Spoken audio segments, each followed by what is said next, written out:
শ্রাবণ মাস সকাল থেকে অবিরাম বৃষ্টি পড়ছে। ঘরের কোণে হারাধন চুপচাপ বসে, চোখে দূরের ভাবনা। জানলার বাইরে ছাদের ওপর বৃষ্টির নাচ, ভেতরে নিস্তব্ধতা। এমন সময় পাশের ঘর থেকে এসে দাঁড়ায় তার স্ত্রী। তাকে মৃদু স্বরে বলে, হেগো, এভাবে বসে থাকলে হবে? বাড়িতে তো আনাজপাতি কিছুই নেই। কিছু কাজের কথা ভাবলে? আহা, তুমি একটুও শান্তি দেবে না নাকি? বৃষ্টি থামুক, তারপর বেরোবো। এই বর্ষায় করবই বা কি? ঘরে যা টাকা ছিল তা প্রায় ফুরিয়ে গেছে। এবার তো ছেলেকে নিয়ে না খেয়ে দিন কাটাতে হবে। তাহলে তুমিই বলো, এবার আমি কি করব? আমার তো মাথায় কিছুই আসছে না। তুমি যদি আবার আগের মতো চপ বিক্রি করা শুরু করো। এক সময় গ্রামের মোড়ে হারাধনের চপের দোকান ছিল। আর্থিক কারণে বাধ্য হয়ে হারাধনকে তার দোকানটি বন্ধ করে দিতে হয়। দোকান খুলবো বলছো, কিন্তু টাকা আসবে কোথার থেকে? আর বাজারে এখন অবস্থা খারাপ, চারপাশে চপের দোকান। আরে তুমি অযথা চিন্তা করছো, টাকা ঠিক জোগাড় হয়ে যাবে। আর তুমি সবার মতো আলুর চপ না করে, এই বর্ষায় জেলেরা খুব ইলিশ মাছ ধরছে, তুমি তাদের কাছ থেকে মাছ কিনে আনো, তা দিয়ে চপ বানিয়ে বিক্রি করলে কেমন হবে? কেননা সবাই আলুর বা অন্য মাছের চপ করে, তুমি বেশি দাম দিয়ে ইলিশ মাছ কিনে তা দিয়ে চপ বানিয়ে বিক্রি করো। সবার থেকে আলাদা হবে, নতুন কিছুরও হবে। পরের দিন হারাধন জেলের কাছ থেকে টাটকা মাছ নিয়ে এলো। তার স্ত্রী মন দিয়ে বসেছে রান্নায়। সেই মাছ দিয়ে বানালো একেবারে খাসা চপ। হারাধনির চপের দোকান খোলার সাথে সাথেই বিক্রি বাটা দারুণ হলো। ক্রেতারা নতুন স্বাদের আনন্দ পেয়ে তার প্রশংসা করতে লাগল। হারাধন, চপটা বড়ই সুন্দর হয়েছে। ইলিশ মাছের চপ তো জীবনে এই প্রথম খেলাম। আচ্ছা শোন, আমার 4টে কাগজে মুড়ে দে, বাড়ি নিয়ে যাব। এইভাবে হারাধনের চপের ব্যবসা ধীরে ধীরে জমে উঠতে থাকে।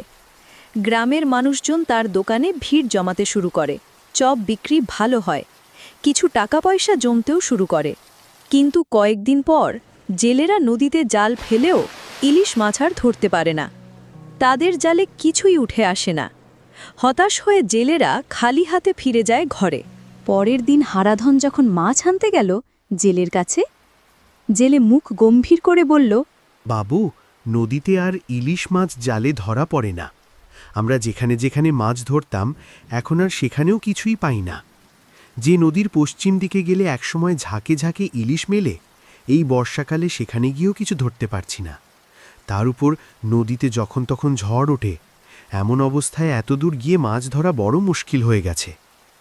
হারাধন জেলের কথা শুনে হতাশ হয়ে বাড়ি ফিরে এলো। বাড়ি এসে সব কথা খুলে বলল তার স্ত্রীকে। তুমি মন খারাপ করছো কেন? ইলিশ মাছ নেই তো কি হয়েছে? অন্য মাছ দিয়ে চপ বানাবো, দেখবে সবাই খুশি মনে খাবে। চপের দোকানে মানুষের ভিড় কমে গেল। অন্য মাছের চপ পছন্দ করল না। বিক্রি বাটাও দিন দিন কমতে লাগল।